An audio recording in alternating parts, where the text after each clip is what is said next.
If you'll not fight for right when you can easily win without bloodshed, if you'll not fight when your victory is sure and not too costly, you may come to the moment when you will have to fight with all the odds against you and only a precarious chance of survival. There may even be a worse case. You may have to fight when there's no hope of victory, because it's better to perish than to live as slaves. Winston Churchill wrote that many years ago. Wise man. I was doing some research on the internet the other night, and I found out that we've had 6 premiers of the colony of New Brunswick before 1867, and we've had 34 since. And I went through the names trying to figure out which was the best one, if any of them stood out, and it's a long way back. It's a long way back. We've had our share of poor government, I'm sure. Can you name a good one? I didn't think so. We're now governed by the University of Moncton, and they've already failed on Economics 101 at the last budget. I'm sort of getting fed up and riding in the back of the bus. We need change. Are you ready for some common sense government? Without further ado, I'd like to introduce Mr. Kris Austin, the People's Alliance Party of New Brunswick, and I'm sure he has some very enlightening things to pass on to you. Let's give him a hand.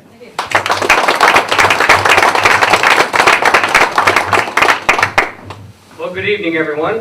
I appreciate everybody taking their time to come out. I'd like to say it's warm out, and it is compared to last night, but we're still about -8. Now, concerning my background, don't let the gray hair fool you.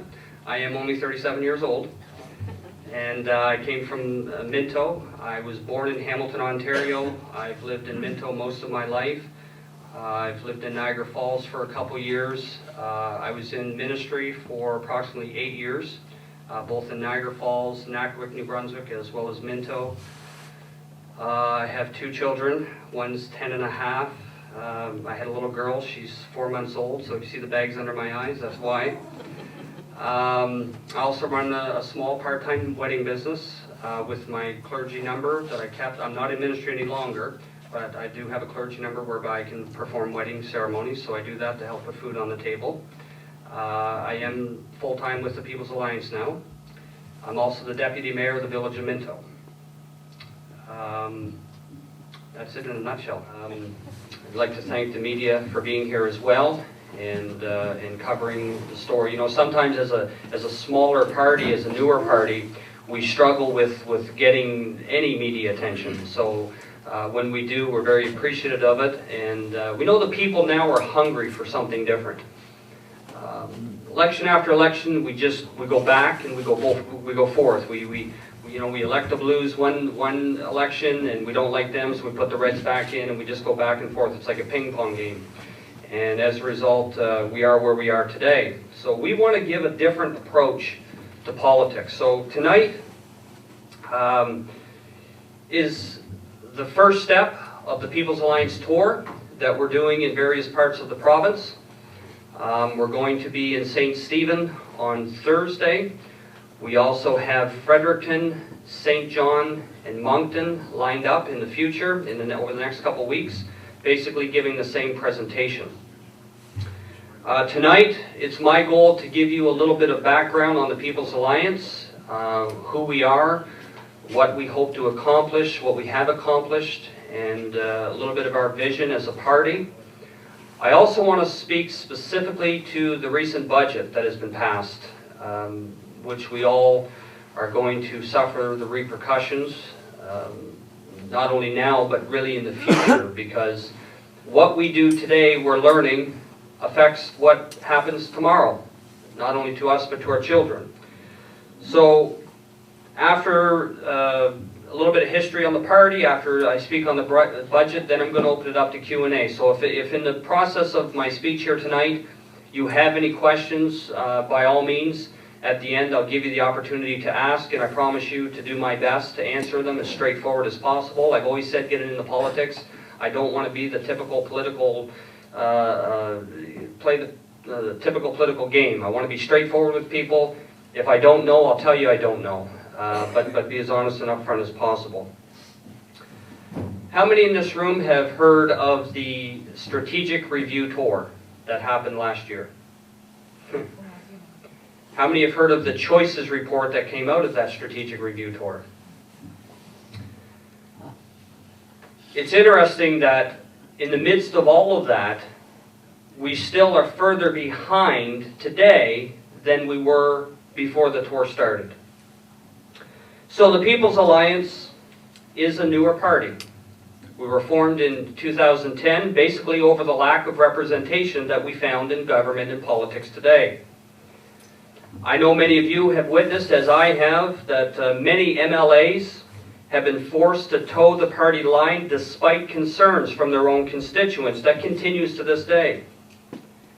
I'm here to tell you today, if you haven't figured it out, that New Brunswick no longer has a true form of democracy, where the elected official, the MLA, goes to Fredericton and relays the concerns and the wishes of their local area. That's the way it's supposed to work. Do you agree? Yes. Right? You elect somebody, that person goes to Fredericton, and that person represents you in your local area. But what we have today is elected officials that go to Fredericton, get a message from Fredericton or a mandate from Fredericton, and they come back to the local area to tell you how things are going to be done.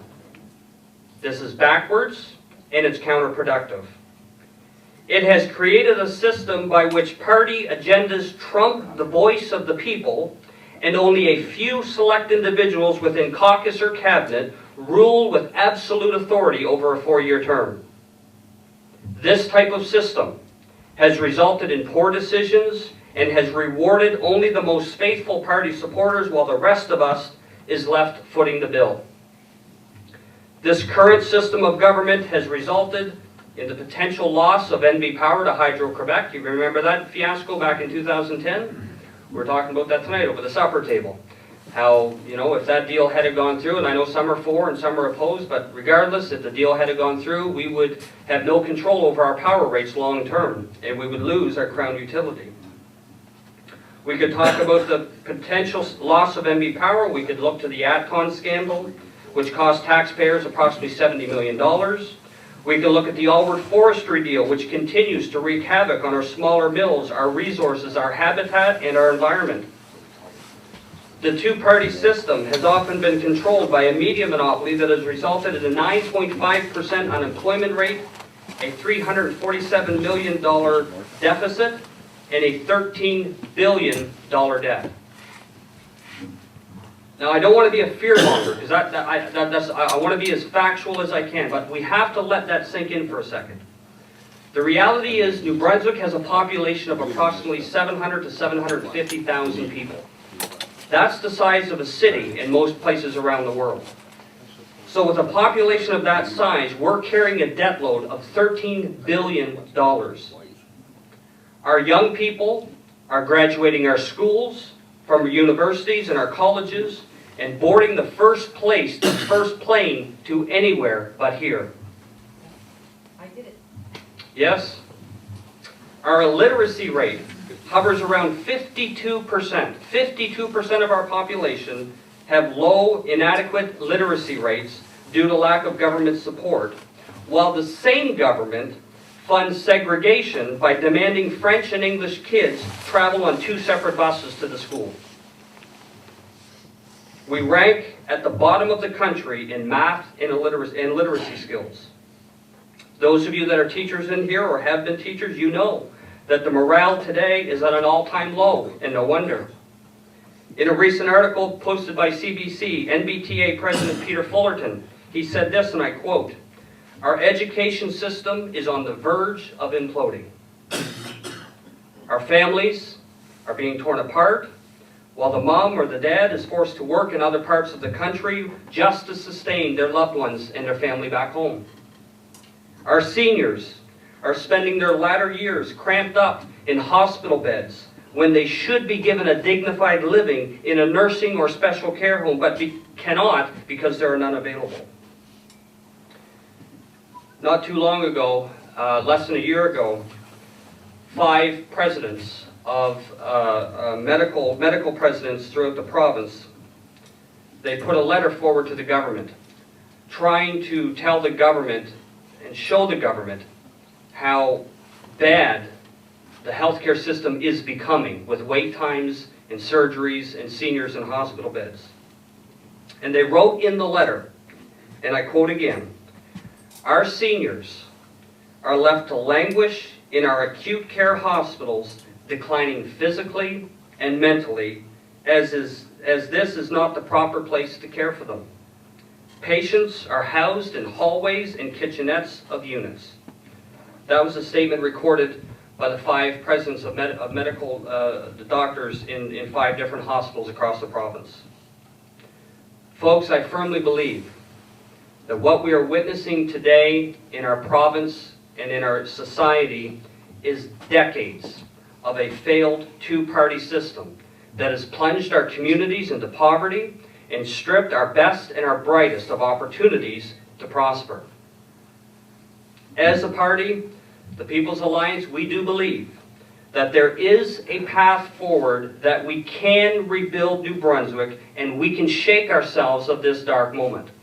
There is an alternative way to balance the books, to create common sense and social policy, that we can have prosperity in this province once again.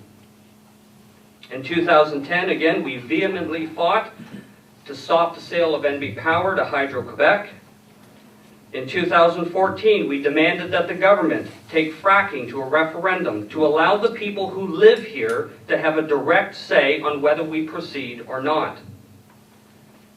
As a party, we continue to advocate for an end to duality and a more reasoned and common sense approach to bilingualism on a where numbers warrant basis. And this is where it gets really interesting. Because when bilingualism originally came out, the intent was that Francophone residents in the province did not have adequate service in their language. So they instituted a form of bilingualism on a where numbers warrant basis. You have the demographics, you know where the need is, you meet the need. That's reasonable. That makes sense. But I will tell you today, what we have in bilingualism is nowhere near what it was originally intended to be. And what we have in duality is an utter and complete waste of money that segregates our children and our cultures and our societies, and it's not what New Brunswickers are really all about.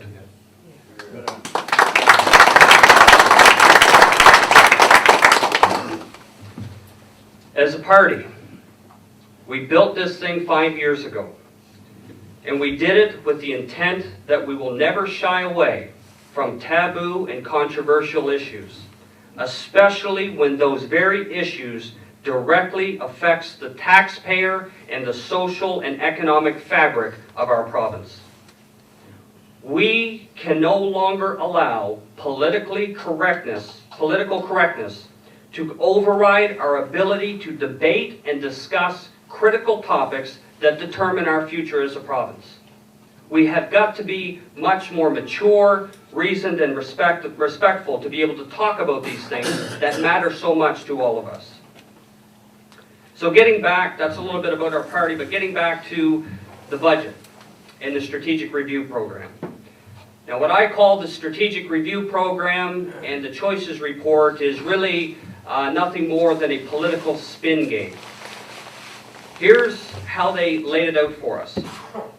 They started by saying they're going to hold town hall meetings throughout the whole province to discuss and to get ideas and concerns about the fiscal state of New Brunswick, and to ask you and I, as as citizens of the public, to give input on where to gain revenue and where to cut services to save money.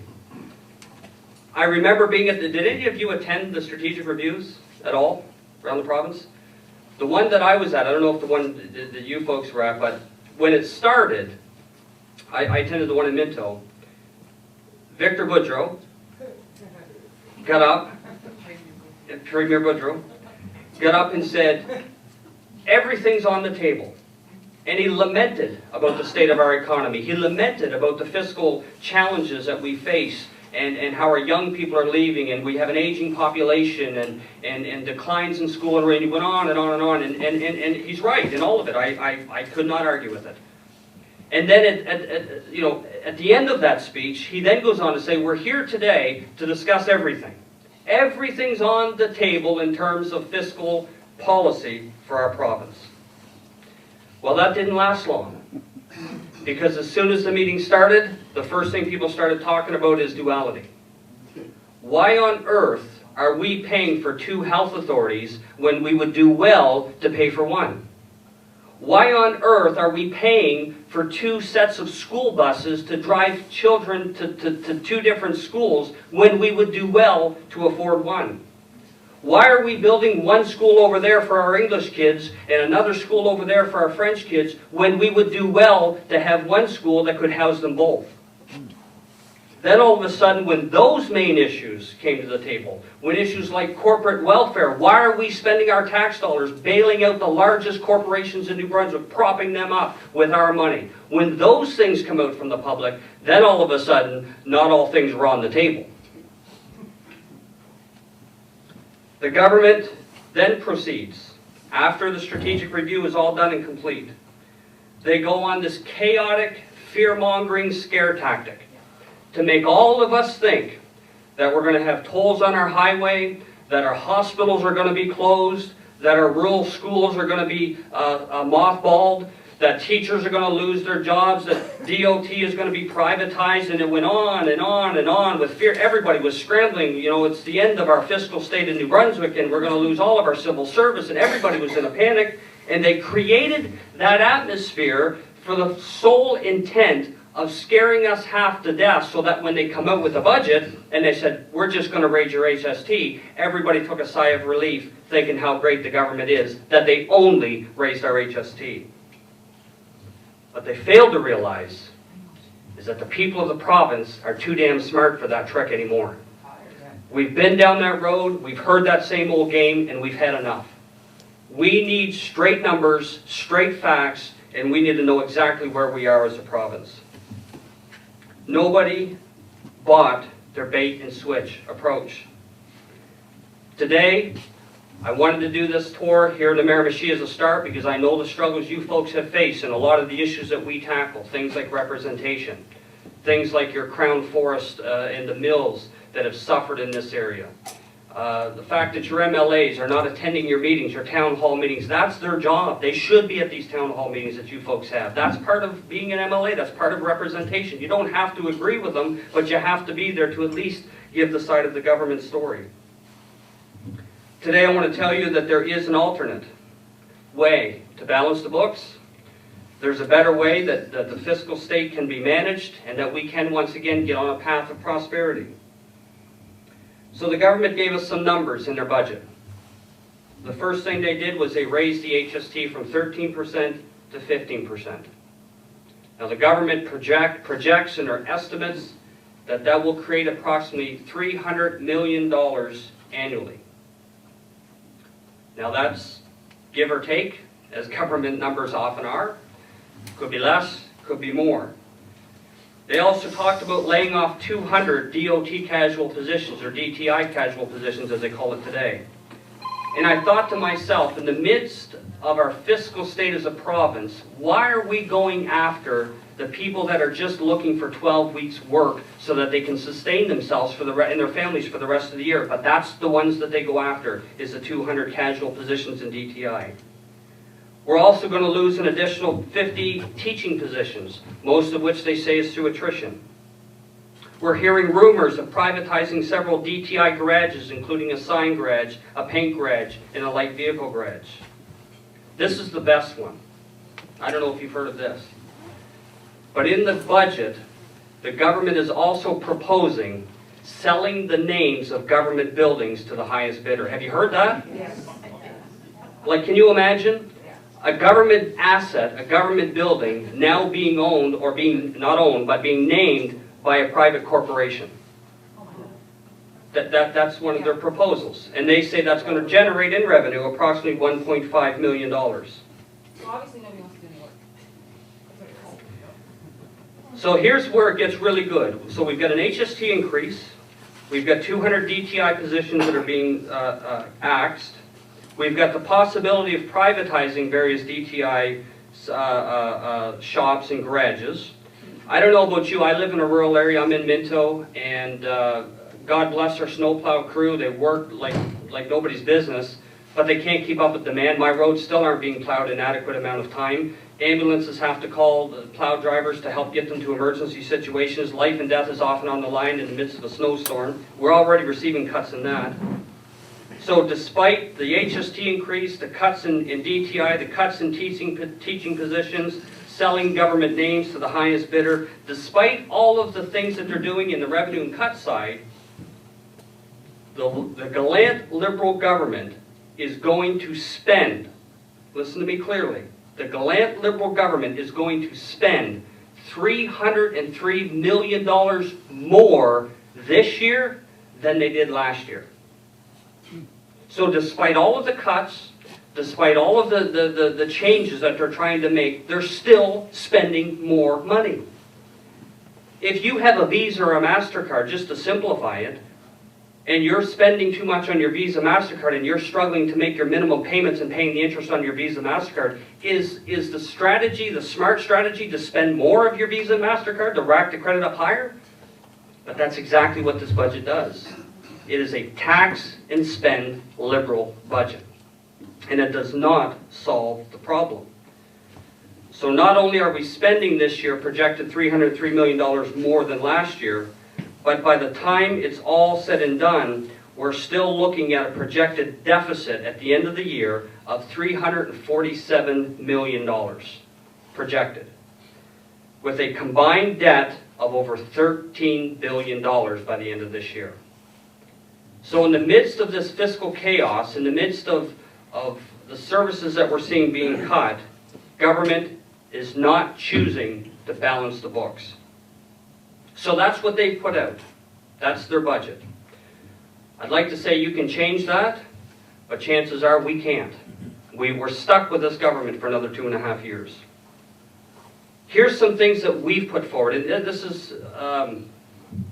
is what I really get a kick out of with government, because government will look to us as opposition parties and say, well, you guys are so critical, you're so quick to point out our faults and what we're doing wrong, but you never give us anything to do right.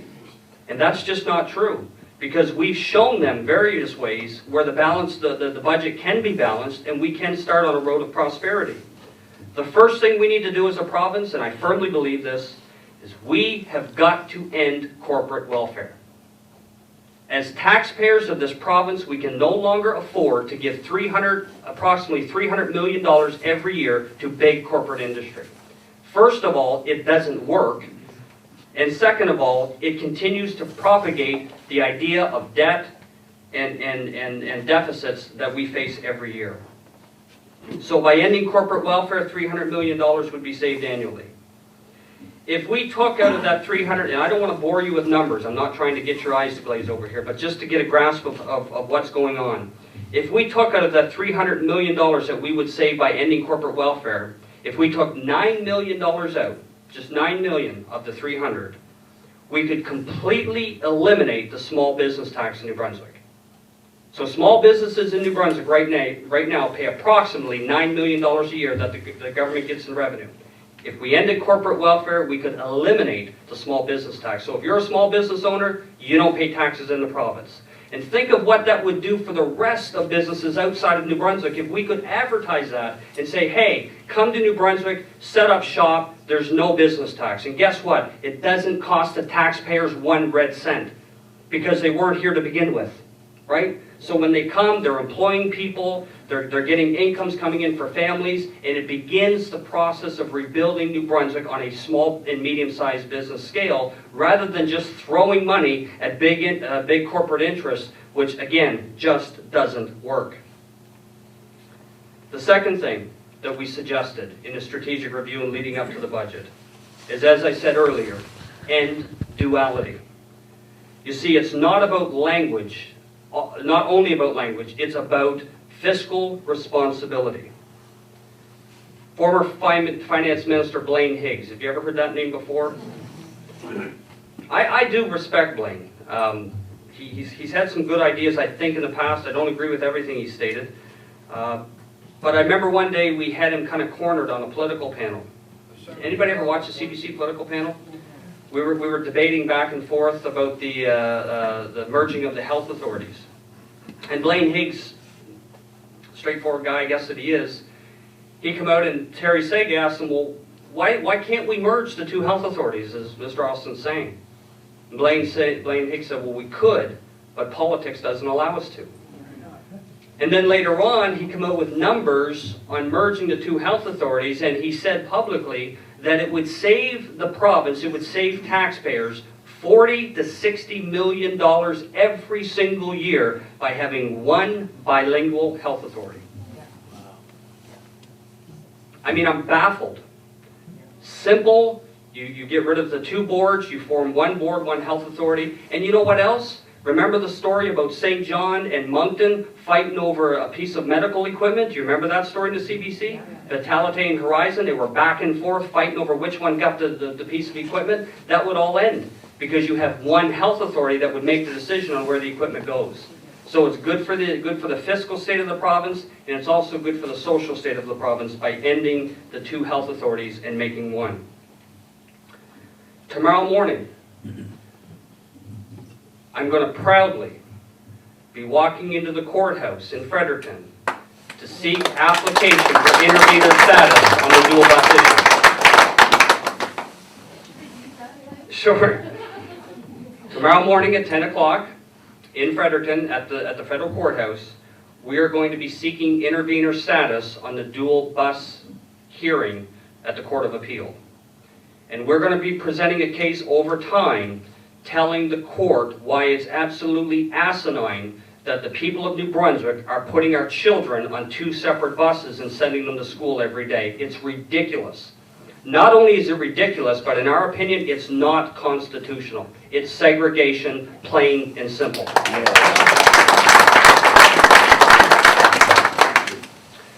Now, after one of those political panels, I had a chance to pick Blaine Higgs's brain out in the parking lot. And Blaine is the former finance minister, so I knew he would understand numbers. And I said to him, I said, Mr. Higgs, if we were to stop this ridiculous practice of putting our kids on two separate buses due to language, how much money would we save a year? And he kind of shrugged his shoulders. He said, well, I don't know exactly, but he said from the figures that we have, it would be approximately $16 to $19 million a year. Approximately. Every year we would save. And I asked myself the question, why don't we know the cost of duality, the real cost, the government numbers on duality in New Brunswick? Why don't we know what it costs to have bilingualism in New Brunswick today? How come we don't know what the numbers are and what the costs are for translation services in various cities, towns, and villages? And the answer is simple. Anybody remember MLA Sherry Wilson and Glenn Tate? A couple years ago, they stood up in the legislature, elected officials by the people. They both backed each other on a simple question. What are taxpayers paying for duality and bilingualism in New Brunswick? Just a simple answer. Not only did they not get their answer from that question, but they were forced to apologize for even asking it. That's a true story. What? Who forced them? Then Premier David Alward, under direction by someone, and I can speculate who, but I won't say, basically forced those two MLAs to apologize for simply asking where your money goes in terms of duality and bilingualism. Did they apologize? They did. What would happen if they didn't? So the idea is we're looking at ending corporate welfare. We can end duality. We can take bilingualism and make it work for the people instead of against the people. You see, again, getting back to bilingualism in its original state where numbers warrant, there are certain regions of the province where I think most of us as reasonable people would agree there's a need for bilingual service. St. Stephen's not necessarily one of them with less than 2% francophone population. If you go up to St. Quentin and some of the North Shore, the reverse may be true, and the reverse should be the same way, right? The language of the community, the working language of the community should rule on languages of service in that language. Who have you got for a lawyer for the dual busting and everything? We have a lawyer from Fredericton, Who is it? Mike Young. Yeah, and we also have a constitutional law student that's doing our research, getting things together. So, again, end corporate welfare, end duality, make bilingualism work the way it was intended. We also talked about doing a royalty review for our natural resources. Specifically, a new Crown Forest Act that levels the playing field and adds value to our lumber. Those of you locally, you know what Miramichi lumber has gone through. Aaron Allison's here. Aaron's been a big advocate for this area and beating that drum hard, to fight for the people here and the jobs that are here. So, again, we need a new Crown Forest Act. It's not that we're trying to drive out one industry or another, but let's level the playing field that everybody can have a shake at trying to make a go of it with our resources here in the province. I'm going to leave you with one final number that I know you're going to like. It'll probably keep you up tonight, but I'll say it anyway. In the Auditor General report that was put out last year, she went through all the books. The first thing she said is that she qualified the report, which basically means she would not, as Auditor General, sign off on the books or the budget with a clean signature, as if to say everything makes sense. So what she said to the government is, your budget doesn't add up. Your numbers are fuzzy. And she specifically mentioned the pension plan and how that calculates. So the Auditor General, an independent body, said to the government, your numbers don't work and there's something fuzzy going on. Well, you think the government would take the budget back and say, well, let's look at this again, maybe we missed something. No, sir, they stood their ground. And they said, this is the budget we're putting forward, and they did proceed with that. But in that report that the Auditor General released, she brought up a very important part that most of us, I didn't know, and most of you maybe have never heard. But the Atlantic Lottery Corporation, or the Gaming Commission, has a contract with First Nations. And that contract states that whatever revenue the Atlantic Lottery Corporation brings in, a certain portion of that under contract, which is fair and equal, which we support, is given out to First Nations. Okay, different bands and councils and that sort of thing to help them in whatever way. It's part of a contract. Again, no problem. But what they found out, what the Auditor General found out, is that since 2008, the Atlantic Lottery Corporation, the Gaming Commission, has been overpaying First Nations every month $172,000 above and beyond what the contract stated. This has been going on since 2008. So every month, $172,000 more than what is supposed to be allotted is being paid out. So the government comes out and says, well, we didn't know about that. It was an error in accounting. Fair enough. But in 2013, they were made aware. The PC government was made aware that this error had happened and that they were overpaying. So in my mind, I'm thinking to myself, okay, it was an accounting error. You've seen the error. You stopped the overpayment. You continue to pay them what's contractual, but you stopped the overpayment. No, sir. To this day, under both a conservative and a liberal government, you and I as taxpayers are continuing to dole out $172,000 every single month in overpayment because of an accounting error to First Nations. Simple things, folks. Fair things. Things that we can simply look at and say, something's wrong here, let's make it right. And the governments refuse to do it. In conclusion, as I said when I started, I'll end with this note. Unfortunately, as a province, we are stuck with this government for 2.5 years. Unless there is a non-confidence vote in which the government falls, which who knows, but it doesn't happen very often. However, the reason I'm here today and the reason I'm touring this province, because I realize we're a new party. I understand, the traditions that go with the Liberals and Conservatives. I understand the strong ties that we all have to traditional parties. My father voted this way, my grandfather voted this way, I have to vote this way. And you know, I give the analogy of my grandfather. He was a big hockey fan. He was a die-hard Toronto Maple Leafs fan. I don't know if you should cheer or boo or what you should do with that. Feel sorry for you. But I remember growing up as a child watching my grandfather, who was a die-hard Maple Leafs fan. And it didn't matter how bad the Leafs played, he cheered them on. And it didn't matter what trade they made, he cheered them on. It didn't matter if they didn't score any goals that game and was down 13-0, he cheered them on. And I thought to myself, as I get into politics and began looking at all this, I thought, you know what? That's a great thing for hockey, to have that type of loyalty to a team and to push forward. But you know, in politics, it's terrible. And it kills us. When a politician or a party no longer serves the interests of the people, there's only one choice, and that's to get rid of that party. Period.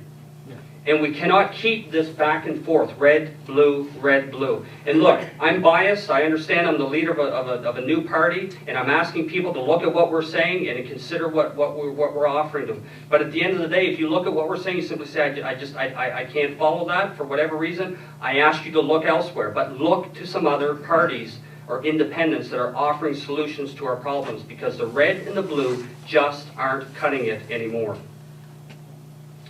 Now is the time, I believe, to help build a people's movement that can have adequate resources leading into 2008. In 2010, we ran 14 candidates. We struggled, I'll be very honest with you, because we were a new party. We had only formed within 6 months. We had very little money, very little support, but we pressed through. Last year, we ran 18 candidates. We had a former MLA running for us, Leroy Armstrong, down in the Sussex area. Great guy, and wanted to stand for the people. But even last election, we did struggle. We're still underfunded in terms of finances. However, in the midst of it, in Fredericton Grand Lake, I lost by 25 votes. 25 votes. And we took it to a judicial recount. Actually, it was 26. We took it to a recount and went down to 25. But what I'm trying to say here today is that the possibility is there for something new. The possibility is there that we can take our province back, that we can integrate common sense back into social policy, that we can look at our fiscal management and say, here's where we need to cut. We don't need to cut DTI positions. We don't have to attack teachers. We don't have to get plows off the road. The government paid $6 million to bring a consulting company from Quebec, this was the former government, in to tell DOT how to plow roads. And basically what they said is take the plows off the road between 11 and 6 in the morning. Brilliant. $6 million. So what we've got to do is rethink how we manage our finances as a province, and rethink how we do our budgets and how we come up with fiscal responsibility. So I'm asking people here today, simply this. Have a look at what we're saying. Check out our website, peoplesalliance.ca. Our 2014 platform is right on our website, so you can still click on that. You can go through all the numbers that we put out, and I want to tell you another thing. With the numbers we put out in our platform, they're audited numbers. So an auditor, an independent auditor, looked at the numbers, and under the Accountability Act, which the Liberals got rid of, I might add, it fell under the Act. So we fell within the law on our policy. So it's solid numbers. We need people to become members of the party, sign up as volunteers, get riding associations going, and of course, donate financially, because now is the time to build for 2018. We don't want to wait 4 months before 2018 and say, okay, folks, let's get things rolling. We want to get things rolling now. So when 2008 rolls around, the Liberals and Conservatives and this current government will know full well the people are serious, we're tired of the games, and we want our province run properly and run right.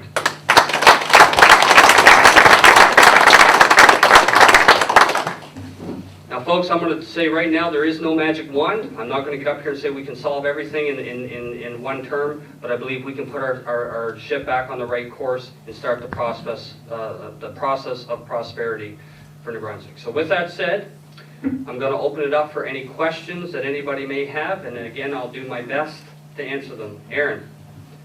Kris, you and I have talked about this before. We talked about corporate welfare, we need to get rid of it. What about corporate capture? You haven't gone on about corporate capture. In order to get rid of corporate welfare, we're going to have to get rid of corporate capture, we're going to have to get rid of patronage. Mm-hmm. Right? Yeah, oh, absolutely. And when you look at corporate capture, and I've heard that term, sorry? It's oppression. Oppression. And I've heard that term before, many times, and we have discussed that. What you have in New Brunswick, which is unlike any other place, is you have corporations, large corporations, and politicians that are too intertwined.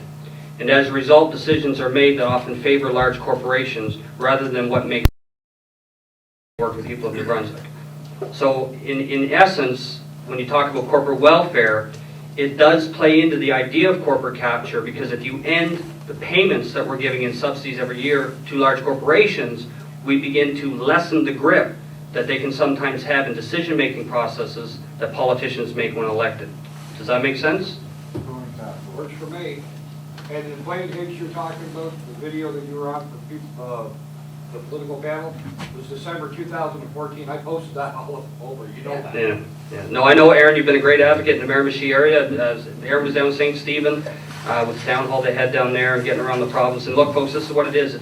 I mean, all we want to create here in the party is a vehicle by which we can create change, because activism is important. Having town hall meetings is critical, but at the end of the day, if you don't have people elected to actually change the bills and change the laws, what's it all for, right? Seniors go with all these phones over the years. Like, I look at it as years survive and we're seniors now with pensions. Like, and the cost of living, you go into the stores now and you look at the grocery and it seems to me the governments, conservative liberal governments both, over the years, have seemed to neglect the living allowances for seniors. Mm-hmm. It's way too long. Mm-hmm. And what would your party do? Well, that is a good question. I can tell you that as a party, we do understand the challenges that seniors face. And again, it goes back to saying, like seniors that are living in hospitals. That's, I mean, in any society, it's not right. Of course, if they're sick and they have to be there, that makes sense. But these seniors are not necessarily sick. They just don't have a nursing home to go to. So whether it's, building more nursing homes if needed to provide dignified living for them, and again, looking at the wage that or the pension that's given to seniors in their latter years is absolutely something that we would look into. Our first goal is to be able to take the money we know is there that's being mismanaged and misused, so that things like that are important to seniors, and in other avenues like the small business tax, eliminating that money can go back to where it needs to go to help people have a decent living, like seniors, for sure. Would you repeat the questions so the rest of the room can hear? Okay, yes, yeah. Ma'am? I was wondering, is there anything we can do or you can do to stop that $172,000 being paid out? Did everybody hear that question? She's asking about the $172,000 overpayment that I mentioned that the government's paying out to the First Nations every month. Ultimately, what we can do is what we're trying to do now is to educate people, to inform people on that. And again, it's very important that people understand where we're coming from. We're not saying that the Atlantic Lottery Corporation shouldn't be paying out a portion of the proceeds to First Nations. That's contractual, that's fair, we support that. But based on an accounting error of $172,000 a month, that should be a no-brainer, that should cease. Yeah, and what we can do is just inform people, because politicians work based on uproars, right? I mean, NB Power would be in the hands of Hydro-Quebec today if we as a party and other organizations and people had not have stood up. There was over 1,000 people in the legislature back in 2010 that were protesting the sale of our Crown utility to Hydro-Quebec. So that's what it takes. What the fear is with this, an issue like this or any other issue in politics, is that we've somewhat come to a place where we've shrugged our shoulders and we say, well, you can't change anything anyway. And with that attitude, we're absolutely right. We can't. But we have to shake ourselves of that and say, look, at the end of the day, the people hold the power. This is still a democracy. We just got to take it back. So informing people, making people aware of what's going on, I think is the key. What if a person wrote to the MLAs? Would that do any good? It doesn't hurt. It doesn't hurt. I recommend people on these issues, any issue that you see as a taxpayer, write your MLAs, write letters to the editor in your media. Inform your friends and your neighbors, set up local town hall meetings, whatever it takes to get people aware of what's going on, for sure. And I guess one other thing with the buses, aren't they going to say, well, we want to retain our culture, that's why we want separate buses. Mm-hmm. We don't want the kids speaking English. Yeah. And I do understand that argument. I've heard that argument before with assimilation, and they use that argument for the health authorities, they use it for schools, they use it for buses. Here's the issue. We talk about assimilation, but I would look at it as opportunity. For example, I've got a 10-year-old. When he attended grade 3 in elementary school in Minto, which is a small area, I enrolled him in the French immersion program. I had the documents come to me from the teacher from the school. I signed the documents and said, I want my son in French immersion. Only to come to find out it wasn't offered in Minto. Our communications director tried the same thing, wasn't offered in his area. So there's areas throughout New Brunswick, specifically rural areas, where immersion is not even offered.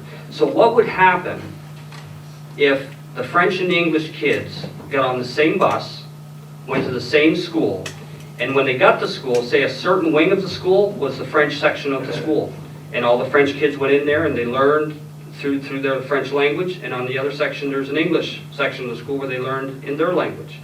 The bell rings, they all go out in the playground together. There's integration in the sense that my son and other Anglophones had the opportunity to be around French kids, that they can pick up the language, learn the language. It just creates a broader opportunity for everybody. As far as assimilation goes, I do understand that concern. I respect that concern.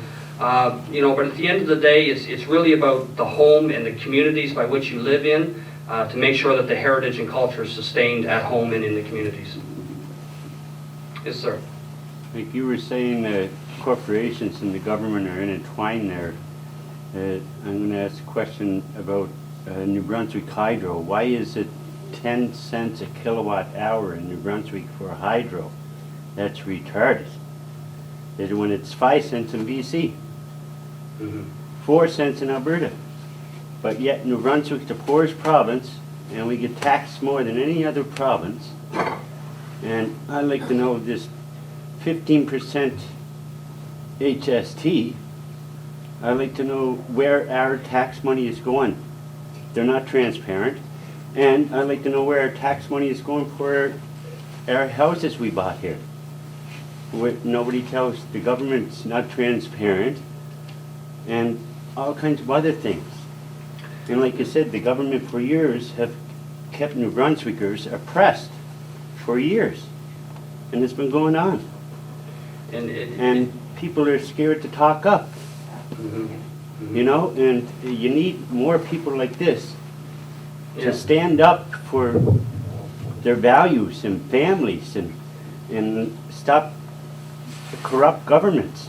Absolutely. No, you're absolutely right. And I've said it before, this is what it takes. It takes people becoming aware, getting involved, getting informed. At the end of the day, when you, again, getting back to the HST increase, when you look at the money that they talk about bringing in with the 2% HST increase, okay, just to put it in perspective here and get the numbers so we make sure we get it right. Yeah. The HST increase, I believe, was supposed to bring in over $200 million a year. $300 million a year approximately is what they're projecting. So just to wrap your head around this, they're raising taxes 2%. They're bringing in out of that 2%, $300 million they're bringing in revenue on the right hand. And what they're doing is on the left hand, they're spending it. So it's still not solving the problem of our deficit. It'd be one thing if they took it and they put it towards the deficit. And they're spending it in the wrong place. Yeah, over and over again. Exactly. They're not helping the people. The people are still oppressed. They're not helping the people with that money they're taking away from us. They're just spending it in deep pockets. They're getting deeper. Exactly, yeah, yeah. Montreal spent $12,000, Mm-hmm. you know? On burgers and open bar. The CEO of New Brunswick Hydro gets $950,000 a year for what? Yeah. The hydro meter guy reads our meter. He read it wrong 2 months ago. Over 600 kilometers more than what it read, and now we can't trust them because now we have to take a picture of our meter every day and make sure we're right. Yeah. And then we send it in when he sends his report in to make sure it coincides. Not a bad idea. Yes, sir. Chris, I don't exactly understand the legislation concerning the education system, but would that not be discrimination against your child for not allowing them to have access to French immersion? Like if it was vice versa, what would happen? No, I agree with you. I could play with some language, Chris, I can't say that with a straight face. If they didn't have access for your child, because you're not being discriminated against your child. Mm-hmm. I agree. The education system. I agree. And I understood it was legislation that they had to provide education. Let me go a step further with that, Clive.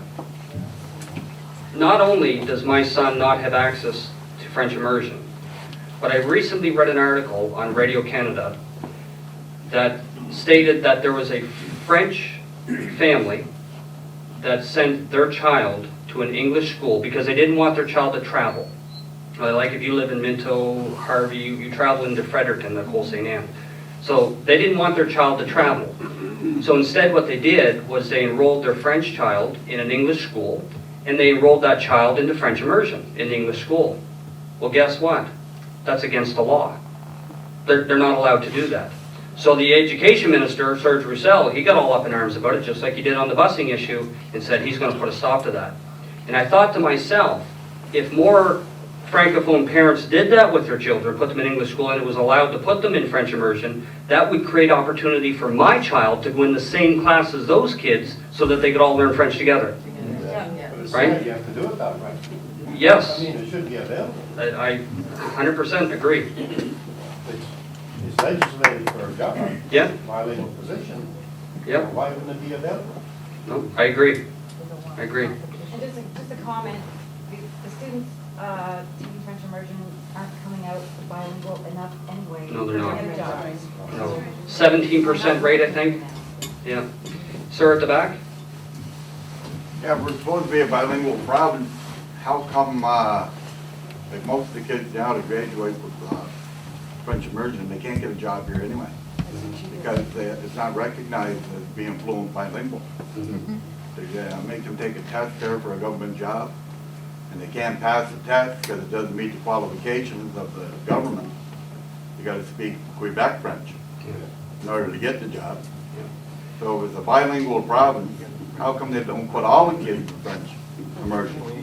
Starting in grade 1, right to grade 12, so when they graduate, they are fluent. Not just French kids in the French school or English kids taking immersion, but all the kids start in grade 1 and take the same thing all the way through. Yeah, you're absolutely right. I agree with that. You know, with that, you mentioned about students graduating and not being able to pass the test.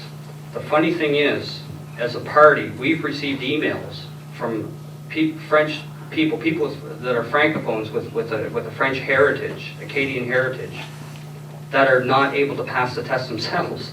That would be us. You know. We are Acadian. Oh, okay, so case in point.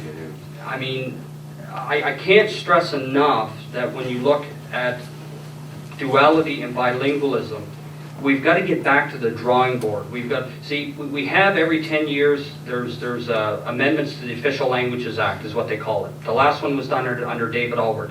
We protested very strongly to say that those meetings, the review of the Official Languages Act, should be public and they should be open to anyone.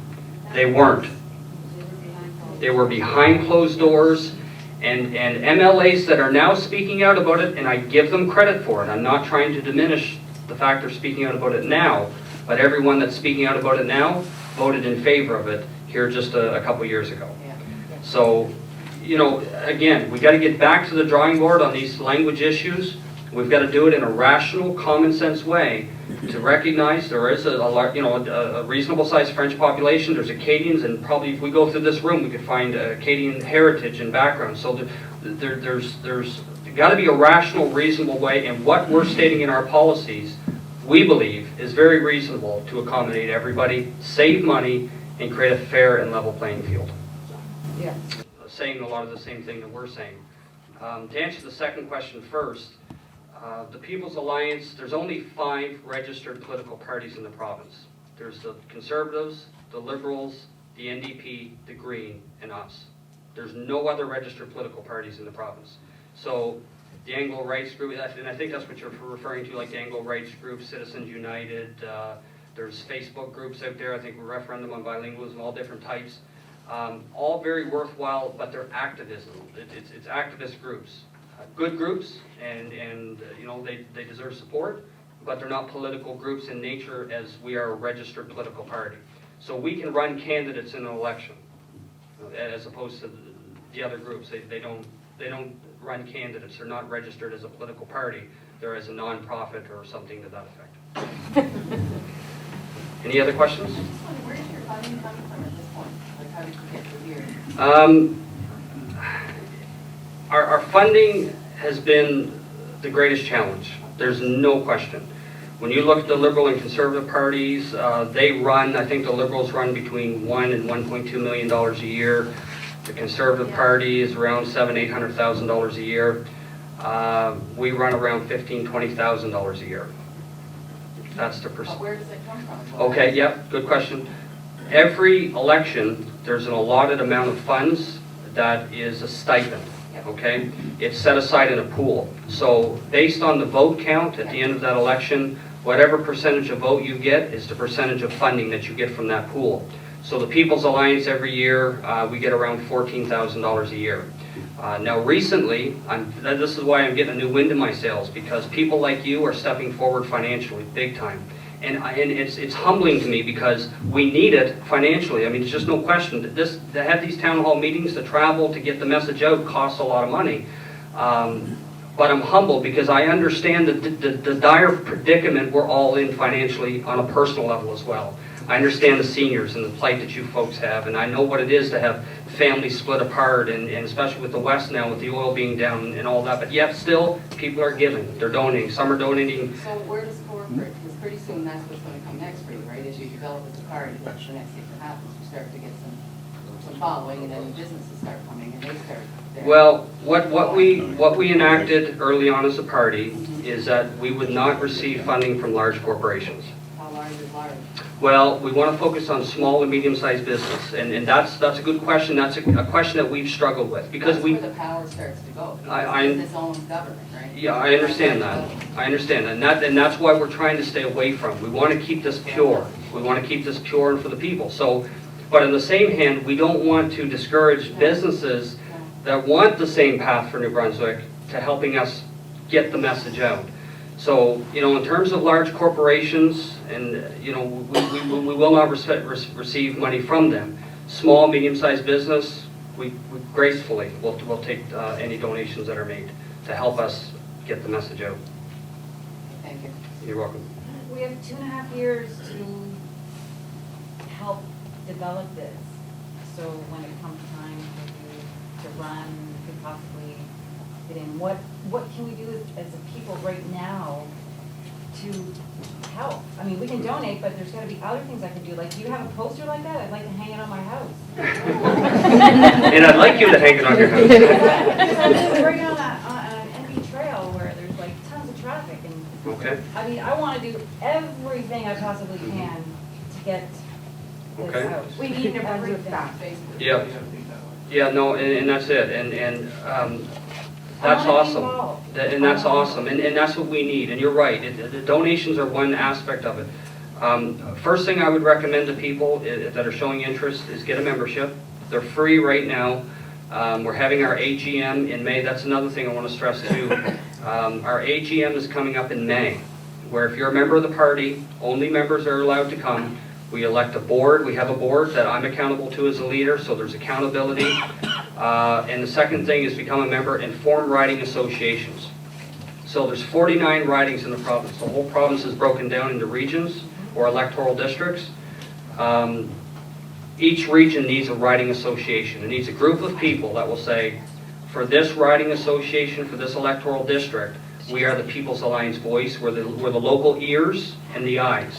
So we look for candidates. We maybe put on a spaghetti dinner. We have a breakfast. We help raise money, not just for the party as a whole, but for the local riding. So that when 2018 comes, and you've got a candidate that's a good lady or a good man that wants to come forward and wants to run but struggles financially, we don't want to say, no, you can't run because you don't have money. So if the local riding has some funds set aside to kind of get the kickstart off so that they can raise more money during the election. So get a membership. We can discuss setting up a riding association. There's membership forms on the table back there, so if you do want to sign up, we need all your information. I And already signed up online, is it the same thing? Yes, yep, same idea if you're online. But if you're really serious about building it, I'd like to know that personally too. So I'll talk to you after, and anybody else. I'll take your name and number, find out where you live, and we'll be in contact to keep the ball rolling. Okay, and one other question, you said you tried to set up in Hamilton, but that was not successful. Did you try to set up in Bathurst? No, we haven't in Bathurst. Again, it's just a matter of it. Well, if the interest is there, if we see There that, has been no interest so far. we just, I'll be honest, the north has been tough. We've had a hard time getting into the north, and I think a lot of it, quite frankly, has to do with our language. Excuse me, let me rephrase that. Has to do with the perception of our language policy. Okay. People think we're anti-French or that we're anti-bilingual. We're neither. You know what I mean? Like our policies are very clear on it. Now we have work to do. Our website is not translated in French. We want it translated in French. But when you have limited resources, you can't pay to have it translated. So we're asking volunteers, that can help maybe that know French, that can translate English into French, can help us with that. Would be a huge help. There's all kinds of areas we could use some expertise in helping grow the party, for sure. Yes, sir. Oh, kind of hit on it there anyway, about your candidates that are going to be running in different areas, like People's Alliance, like New Brunswick, the French, the English, the native, everybody, we're all paying some type of tax everywhere, and it affects everybody. Yes. And too bad you couldn't get some like French people that would run as candidates, some native people that would run. Absolutely. And last election we did, we had a native lady actually from Big Cove that ran for us down there. Yeah, I mean, look, we're absolutely an all-inclusive party. We encourage New Brunswickers of every background, language, Yep. Another thing there, the busing issue. They're gonna buy 15 buses. I heard. That's what the idea, Roussel wanted to buy 15 new buses for the French district. Yeah, I've heard some rumors about that as well, yeah. How much is that gonna cost? More than I'm willing to pay. Yep. Yes, Ted. Oh, right here? Yep. Yeah, Just two questions. sure. Do you have the numbers of how many citizens there are in New Brunswick right now? I think it's, I don't know exactly, it's between 700 and 750, I believe, by Stats Canada. Okay, and what's the amount owed, what's our deficit in New Brunswick right now? It's projected to be 347 million this year. That's the deficit. That's how much in debt we go this year, 347 million. Total debt, I believe that was 13 billion. $13 billion for 720 Yes. people. Yes. Does that sound ridiculous to Very everybody? ridiculous, very ridiculous. What's been going on for the last Yeah. And that, you just nailed it, sir. That's the key. I can't, in good conscience, look at Brian Gallant as the premier and say, it's your fault we're $13 billion in debt.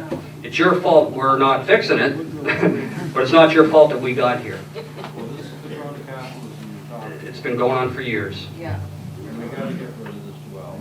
Yep. Excellent. There's a system. Yes, Aaron? Chris, when you get a chance, can you put the chart that, the revenue chart for royalties that People's Alliance did on your website? haven't been able to find it. Well, I think Randall did it. Was It it part came- of, was it the chart in our platform, Aaron, 2014? No, it came afterwards. It was, I think we were at 1.8%. Okay. And I think Randall did it when, not that long ago. I had a copy of my group, New Brunswick Political Questions and Polls. Haven't been able to find it. Can you see if we can get that? Because I think it's important that people see it, because right now with biomass, Irving's selling biomass right now out of New Brunswick for $100 a ton, and the people in New Brunswick are getting $2 out of that for royalties. Our royalties for potash and salt and everything else, we're not getting anything. And that chart really shows what we're getting and what we're not getting. I mean, I think there was, I don't know if it was People's Alliance, but somebody did a comparison between us and Newfoundland, where we were getting $94 million a year for our royalties, and Newfoundland was getting $3.4 billion. And we have more minerals and everything else than anywhere else in Canada. Well, and yeah, to go further, Aaron, with what you're saying, for example, I believe it was, and you can correct me if I'm wrong, I believe it was 2011, that people of New Brunswick actually paid out $32 million in our wood being extracted from Crown land. Yes. So it's bad enough that we're not getting anything for our wood. It's really bad when we're paying for them to take it. Yeah, we're gonna lose $17 million this year in DNR. Sorry, what was that? We're gonna lose $17 million in DNR this year. Right. And what about Bill Levesque? He's Deputy Minister of DNR, and he's screwing the Miramichi. What can we do to try to get some wood for Blackville or for Miramichi lumber? Aaron, We get you're- caught lying in Acon, and they still won't do nothing to him. Aaron, I think you're doing everything you're supposed to be doing. You're doing a great job. You're getting people informed. Again, it's very frustrating, I know, as citizens, as taxpayers, to see the waste and the messed up policies. But all we can do is get informed ourselves and do our best to inform others. And when the next election rolls around, pull out all the stops. Any other questions? I get less aside from Mike Shea. Yes, sir. Chris, I'm quite pleased that you're not going to take donations from large corporations and let them control the government, because I have a good friend that did quite a survey a year ago in regards to the welfare that was given to the green machine in the province of New Brunswick, and he quit counting at $168 billion in the year 2013 that Irving Network took from the province of New Brunswick. And that's the corporate drain that's there, and they're controlling the province of New Brunswick. So you're very wise in not letting the big ones make donations, because they want to return back on it every time. Yeah. Yeah, thank you. No.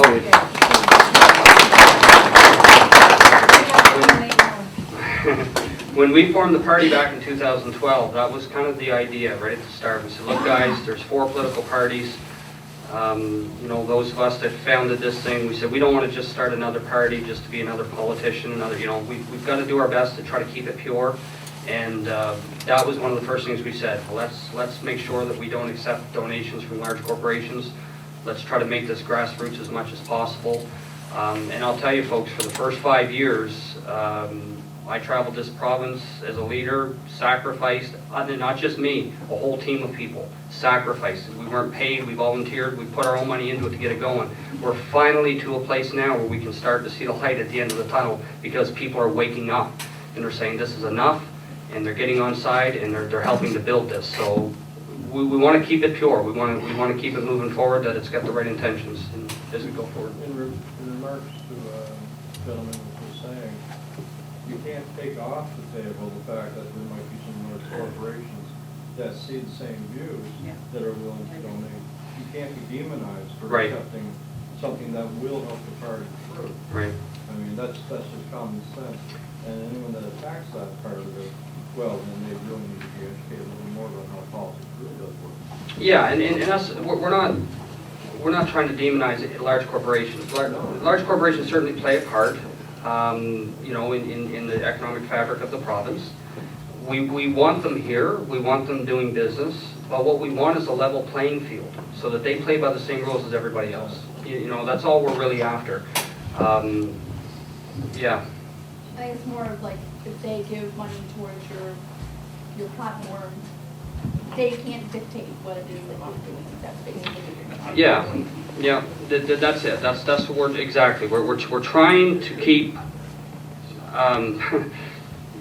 their hands out of our pockets and our hands out of theirs, in a sense. And that's not to say that that's maybe their intent, but we're just trying to even show people that, look, we're trying to do a different route here. No baggage, yeah. Yep. And chances are they're probably giving to the other parties as well at the same time. Yep. So they can deal with whatever they deal with. Yep. In your case, well, no, they're not gonna dictate to us what policy they're gonna be written, but they will go money. Right, like as soon as you start talking about forestry, like we have in our platform, new Crown Forest Act, we talk about getting adequate stumpage, adequate, not just forest, but I mean mining and everything, that we're getting the resources, these are ours, and we want to make sure that money's coming back into the province for the resources that they're extracting, right? So I think once they see that, they see where we're coming from. Also, where are the foreign entities, foreign countries that Right. are extracting at our cost as Right. well, right? Right. Is that something that you're looking into? If any industry were to come to New Brunswick, well, I guess I'll tell you in very practical terms, fracking, okay, was a big issue last election. It's simmered down since. And I could probably go through this room, I could split it right down the middle, and this half would say we oppose it, and this half would say we're for it. And what we've said as a party, we have concerns with it, but at the end of the day, it should be up to the people of New Brunswick in a referendum to decide whether we proceed or not. That's, you know what I mean? And get the information out and let the people decide rather than government on such a big file. In regards to fracking, my big decision was, show me where it's safe, really, where it's safe, and show me where the jobs are going to be. Yep. Brunswick's gonna make a big windfall. Which part of Brunswick? Yeah. Us? Yeah, valid question. No. Yep, no, for sure. That was my only thought on frack. Yep. Any other questions? Comment, Chris. I would be very prudent in my steps towards what I said, because we know who owns the media in the province. But you know how that's changing? I'm going to be very prudent right now. Social media. You can't control the internet. You can't control how information is allotted today. And I'm not out to say, you know, at times they've been very fair with us, and at times I feel like I want to throw punch them. You know, sometimes it can get very frustrating for us as a party to say, look, here's a press release that we put out. I've seen us as a party, Claude, put press releases out on a certain, I'll give you an example. Wayne Grant, okay? We put a press release out on that, nothing happened. Or everybody know Commissioner Wayne Grant? How he got, nothing happened. And then all of a sudden, once one smaller media outlet picked it up, it just exploded, right? So, and we've seen that over 5 years. We'll put a press release out on an issue, nothing, it'll just die. And I know other parties face that too, they feel the frustration in the same way, but at times I do feel like we're not getting at it, but that's changing. Again, it's changing, and that's partly due to us. Some of that's on us, because the media looks at us and say, hey, you guys build your support, show us you got, you know, a following, and we'll start printing your stuff. So it's half and half, right? There's a lot of controversy right now on social media with the train influence. What's your views on that? Well, okay, perfect question. Before that group ever started, before there was any controversy about what happened in, what was the community that was in the CBC, Dogtown, I think, where residents were crying out about the NB Power spraying the glyphosate. One of the communities, I'm not sure if I got the right community, but it was one of those rural communities. Anyway, now it's becoming a big issue. In 2014, we had in our platform that we would end herbiciding spraying, and not only would it help the environment, it would create 1,000 silviculture jobs, putting people back in the woods to work. So I'm proud of the team that has put the platform together, and now it feels like people are catching up with what we've been saying for a couple years now. But again, it's starting to build to the point where people now are recognizing we've been saying this duality. I stood on the front lawn of the legislature in 2012. I had reporters heckle me about talking about ending duality. I had people in the background shouting, you know, core party and blah, blah, blah. Doesn't matter. We knew we were right when we said it, and now we're being vindicated because today people know we're right as well. So it's changing. I feel it changing. It's starting to happen now where we're starting to get some recognition, not only for what we put out, but it's also giving us ideas moving forward to say, well, there's going to be other issues that'll down the road. It's MB Power yesterday, fracking, you know, yesterday, tomorrow will be something else. So we've got to be proactive in our policies to make sure that we get the right ideas and keep our ear to the ground on what people are saying. There's a pipeline coming as well now. Pipeline is another one, yep. That's, well, I see the different sides of the pipeline. You've got rail, you've got transport trucks, and then you've got the pipeline. Railway, untrustworthy, I've seen all the disasters. The same as the trucking. Pipeline, at least it's modern. Yep. So, you know, something like that. This, nothing in it for the budget. Well, This- that's the part. You know, like, What's in it? for every barrel that goes through the pipeline, your budgeter should get 10 cents to 25 cents per barrel. But that's what Montreal Mayor was talking about. Who cares about the fact, that's running everything around. but you're right, and I do agree. And that, in our platform, we also had a royalty review where we should look at that. Fracking, the same as fracking. Yep, any natural resource that belongs to us as a province, we deserve a cut from that if it's going to be taken from our province. For sure. Absolutely. Yeah, yeah. This gentleman at the back, yeah. Yeah, because what about the young people now? We shouldn't be going after a lot of the young people. We don't see too many young people there tonight. Like, we gotta focus on getting them involved, because they're the ones that are the future. Mhm. So we gotta start focusing more on youth too. Yep. They're all out west working. Wow. No, you are right, and on that note, when we were looking at the dual busing issue, we were searching around for some legal expertise, and I'll tell you, to try to find a constitutional lawyer that would tackle this and charge us a decent price, just wasn't gonna happen. So we did want someone with some expertise in constitutional law, and that's where the young people come in, because we started searching UNB, we got a connection to a professor that recommended a constitutional law student at UNB, who's working on that file now. So you're absolutely right. That's why we're very active on Twitter, social media. We're at Facebook. I think we're one of the highest now of all the political parties in terms of social media talk and what goes on. I think the last time we checked our analytics on our website, we're looking at about 60 hits an hour. So that's one hit every minute. So we're doing our best to try to stay on top of that, to get young people in. I mean, it's not that the internet's just for young people, it's for everybody, but to try to get that youth aspect of politics engaged for sure. Yeah, good point. Is there any? Yep. Sorry. No, that's okay. You mentioned earlier that the auditor pointed out some fuzzy logic in the budget, and the Liberals said, "Oh, we don't care," basically. You also mentioned the 172,000. Everybody's wondering about the cost of duality and bilingualism. Is there no accountability or requirement for the government to be able to put that information forward, or they just say, we're not going to answer that? Yeah, I mean, they government, I don't know how to say this. I guess the only way I can say is government is not accountable because we haven't kept them accountable. As a people, we've more or less just, our apathy has allowed the government to do what the government wants to do. It's not just this one. You can go back, for several years, but that's changing now. That's getting to a point where people are becoming more informed and they want answers on these issues. But as far as the auditor goes, with her qualifying the report or the budget, the Liberal Party basically fired back and said our numbers are what we think they should be. I mean, do they not have a responsibility to identify what the cost of bilingualism is? I absolutely believe they do. How come she can't make them? Like, she's working for us. She does not work for any of the political parties.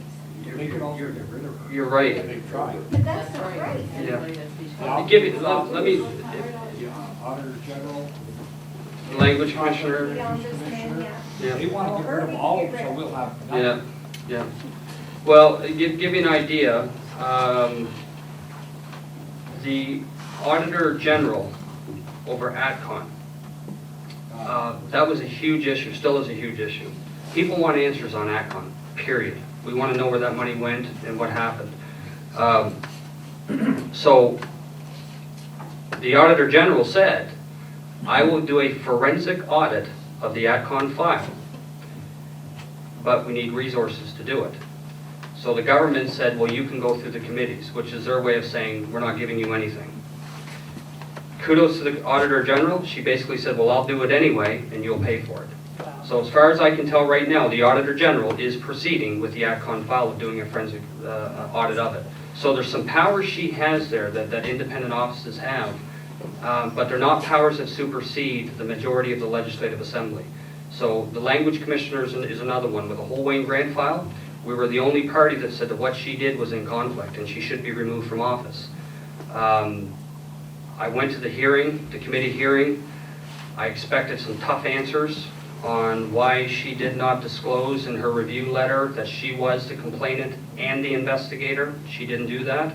Those questions weren't asked. And nobody made Conflict of interest. It was a complete conflict I of was in interest. shock when I found that part out. Yeah. I was in shock. And the way I see it, it's like this, folks. The more government does things like that, whether it's AtCon, whether it's the First Nations overpayment, whatever it is that goes on, the more people start to stand up. And they say, this is just ridiculous. Like the account, look, I'll give you another one. I've got it right down here. I'll give you one more. The Alward government did one good thing. Well, they've done several good things, but one good thing they did was they put in an act called the Accountability and Transparency Act. And the purpose of that act was that we as political parties, when election time rolls around, under the law of that act, we must have all of our numbers for our platform. If we make a promise, we have to put the numbers down of what it costs to fulfill that promise. We then take our platform with all the numbers attached to it, we give it to an independent auditor. The auditor looks at it, says yes, the reasoning or the rationale behind it makes sense. The auditor signs off on it and passes it back to the political party so we can run in the election on that as an audited platform. So there's no more games being played around. It's an audited platform. As soon as the government got elected, they removed that law. They axed it. So there's now no requirement for us. We could say we're going to build a golden calf in the middle of Miramichi, and it'll cost us $20, and nobody can say a word. So the one good thing they did, the Liberals come in and took it out. So yeah, it just... And how can And they there's just no way to do stop that? Yeah, how can they just do that? We vote them out. In 2.5 years, you vote them out, and you give somebody else a chance to do it right. But that But doesn't they're change the basically- systemic problems that we have too, right? And I was gonna ask you on that. The latest thing is this legislature, the outlook. We Mhm. just shut her down, because we don't wanna be talking, Mhm. you know? Those type of problems, the system is rotten, let's Mhm. face it. And it's being manipulated by Jack, Jane, red, blue, green, Yep. whatever, right? Yep. Everybody plays the system. So at some point, the system has to start, like they're saying, become accountable, or we have to start fixing these holes. That's what we've been saying from day one. Listen, you can take out the red, blue, and put the purple in, That's right. but until the system is changed, until someone's ready to come out and say, Touch that, right? yeah, but we are. That's what I'm here to say. We're here to change the system, not just the color of government. The whole system's got to change. Now, I'm not talking about, Thank you. I'm talking about practical changes that can make it better. Things like free vote, for crying out loud. Your MLA cannot vote for your wishes. They can only vote for what the Liberal Party tells them to vote, and the Conservatives are the same way. That's got to change. That's not democracy. You really don't have a voice anymore.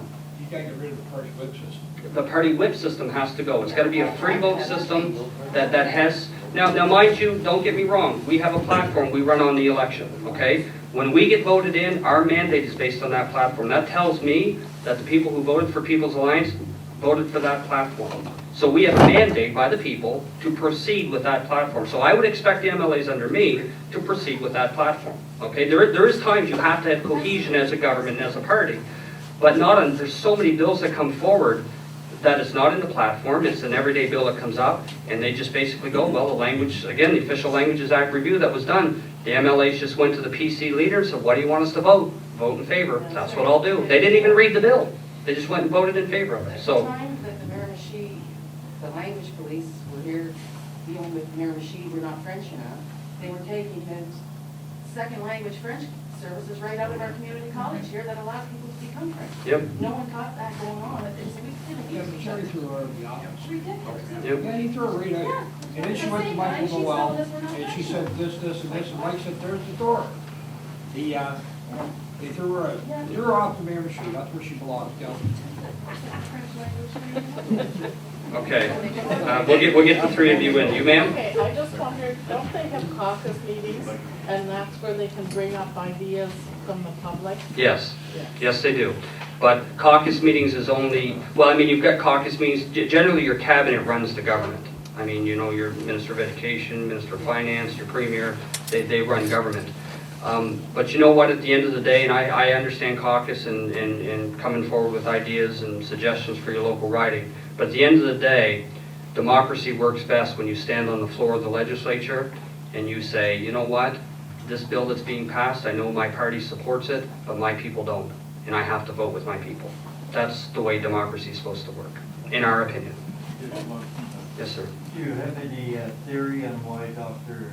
Clary was fired? Yep. Just a theory. It had nothing Yeah. to do with her job. I think I agree with Aaron on that one. It had nothing to do with Irving, it had nothing to do with her job. Yeah. No, there's all kinds of ideas around that. I don't even want to speculate. There's more to the story than what we've heard for sure, and it does say that she was removed without cause. Okay, so that there was not cause to remove her. She was removed without cause. And that's what really bothered me. The medical officer, chief medical officer in New Brunswick, is an independent office. The language commissioner is an independent office. How is it that the language commissioner still sits in her office today and the chief medical officer is out? It's wrong. I want to get you, ma'am? Yeah, the challenge with duality and bringing two healthcare corporations to one, plus the dual busing, is all of those positions at the top, if they become one, will now be Francophone employees. Because if it's a bilingual corporation, they're gonna need everybody to speak French. So all your Yeah. bus drivers are See. now gonna need to speak French. Yeah, now on the busing issue, I wouldn't say that, because again, it gets back to demographics and what your working language is in your region and your community. But on the other side, on the health authorities, you're right, you're going to have a bilingual board of directors. Now that doesn't mean, you know, I mean, you can have it proportional to the population of the province, right? And the thing is, we know the demographics. Statistic Canada gives us exactly, you know, the proportion that is Francophone, Anglophone, you know, how many First Nations, Indigenous people we have, how many, you know, we have the statistics. So what we're saying is make it proportional to the statistics that we have in whatever department. And I'll give you another example on bilingualism. For example, the St. John Heart Center. The St. John Cardiac Center serves all of New Brunswick. It serves Nova Scotia and PEI, I believe Nova Scotia and PEI as well. So it serves a vast region, but it serves all of New Brunswick. There's only one in New Brunswick.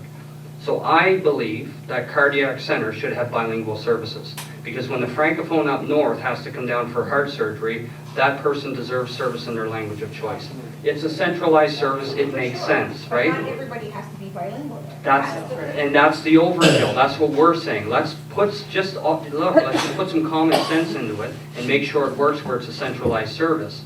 But when you're getting students from University to Moncton going into hospitals, pretending to be patients, being paid by tax dollars to make sure that they're giving active offer, that's wrong. I mean, Quebec does that kind of thing. That's not us, and we don't want it. We don't need it.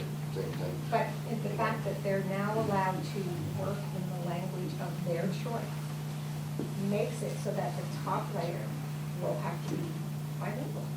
Because if one of them chooses to work in French, how are they going to do that if there's proportionately? Not just the top layer either, it's all levels of management. Right, Yeah, but exactly. All right, supervisors. but we oppose that. We oppose the language of choice in the workplace unless it's based on your demographic. Again, if you're in St. Quentin and you know or North Shore and there's a hospital up there that has or a clinic that has a large proportion, 75% is Francophone, then we can't expect there not to be that's their working language within the region. So it only makes sense that in that region, they're going to have a higher Francophone percentage of staff.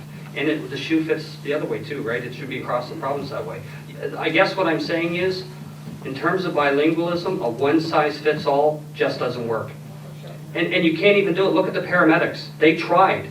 The government come down on the paramedics and said, we want a bilingual paramedic in every single ambulance. You can't do it. It's just, the only way they can do it is by bringing paramedics from Quebec into New Brunswick, and that is part of the policy. Now government did back down a little bit, short term, because the unions fought against it, and we backed them on it. But again, there's just got to be some common sense, and it's got to be based on your demographic and your region, because one size doesn't fit all for New Brunswick in terms of It language. makes sense to me because I've gone into our local unemployment office and applied for unemployment, and the person behind the counter is not, they can't understand, I can't understand them, because they're French. Yeah. No, And they it's, can barely speak English, whereas if it was me on the other side, I would have to like speak a certain percentage of, like know so much French in order to be able to serve the community. But it's not the opposite way around, so that's frustrating. yeah, I can understand that. There was somebody else, I got two. Was there a third? I had a question? I'll just ask one other question. Sure. That'll be it. Okay. These splinter groups, that still bothers me a little bit. How do you get all these people to come together? Because we're all running off in different directions, trying to make a name for ourselves, so to speak, on those others, not the alliance, the other groups. How do you get them together to join your work? Well, a lot of them are. The good thing is there's a lot of them within the groups now that are starting to see that, you know, what we're saying is kind of what they're pushing for as well. So a lot of them are coming our way. You know, and I agree with you 100%. Light is so much more effective when it's directed. You know, it's like a laser, right? So when you get when it's scattered, it doesn't have the same effect. And when you've got so many organizations out there essentially pulling in the same direction, but yet scattered, it's not going to have the same force as one cooperative organization. But I will tell you about those groups. There's some solid people in them that are very smart, very dedicated, and they're working hard to see change. And I commend them for it. All I can say is, as a party, we're pushing forward, and we're asking those groups and those people to help us on a political level, continue to do their activism, but on a political level, to change the law, to get people elected, help us out. And they are. They are. So if you know people like that, is there any way of finding out who they are in Miramichi here, so we can deal with them? There's probably a few in this room, I'm not sure. But, yeah, I don't know. I'm not sure what to say. I don't know how to answer that. I do understand what you're saying, but I can only speak for us as a party. I don't know about the other groups and what they're going to do going forward. I know a lot of them have been supportive of us. For example, what is one of the splinter groups you're talking about? Well, What- the Anglophone Rights Group Yeah. is one of those groups. Okay. Yeah. And we have had a meeting here not that long ago, probably some of you people were here. So we are not politically. Is this a social media group? Yes, yes, as well as a nonprofit. We're a registered nonprofit. Yeah. So, but we are, although we support Kris, because Kris supports a lot of our views, we are not politically affiliated Right. with anybody. So if the PCs, if we had one MLA like Sherry Wilson or Jake Stewart, who are trying to get some things in the legislative, then we absolutely support them. Yep. It's the people we're supporting, not the party. Absolutely. Yeah. No, and that's the thing. Sharon Buchanan helps head up the Anglo Rights Group, and I know when they have meetings, I have attended a few, and she's always given me the opportunity to speak. And with that said, they're nonpartisan in the fact that if there was a Green Party member or an NDP or Liberal or Conservative, they'd have the same opportunity. We invite them all. Right. So, yep. But Kris is the only one who's ever shared. I think, Kris, that you gained a lot of ground in Dopetown back about 3 weeks ago, and you spoke to the people up there from the Anglophone Society. Yes. And I think you received a very good review afterwards on that. So that's what it's going to take to bring those parties together to join up with the alliance to make it more powerful in the province of New Brunswick. Yeah, absolutely. Yeah. Absolutely. Thank you. How much did you raise for the busing? That evening, I was shocked. I think there was about 42 in attendance. We had $1,580 there at the meeting, and we got another, I think, $500 online and through checks. So, oh, it was great. It just shows that people now are seeing the, let's get this ball rolling. So, very good. Okay, folks, I don't want to cut anybody short, but I know it is getting late. Ted, I'm going to turn it back over to you, sir. Thank you so much, folks, for your time, for being here, for helping me give some information and getting informed. I want to say, too, before Ted comes, if you do want to make a donation, I had a guy working the table, but he called a bit ago and he couldn't make it due to a family issue. So I'm going to head back over to that table. If you do want to make a donation, I can write you a receipt. I can also take Visa, MasterCard, right from the website to our PayPal, our Visa, MasterCard account to the party. So, and memberships forms as well. Thank you very much, folks. I do appreciate your time.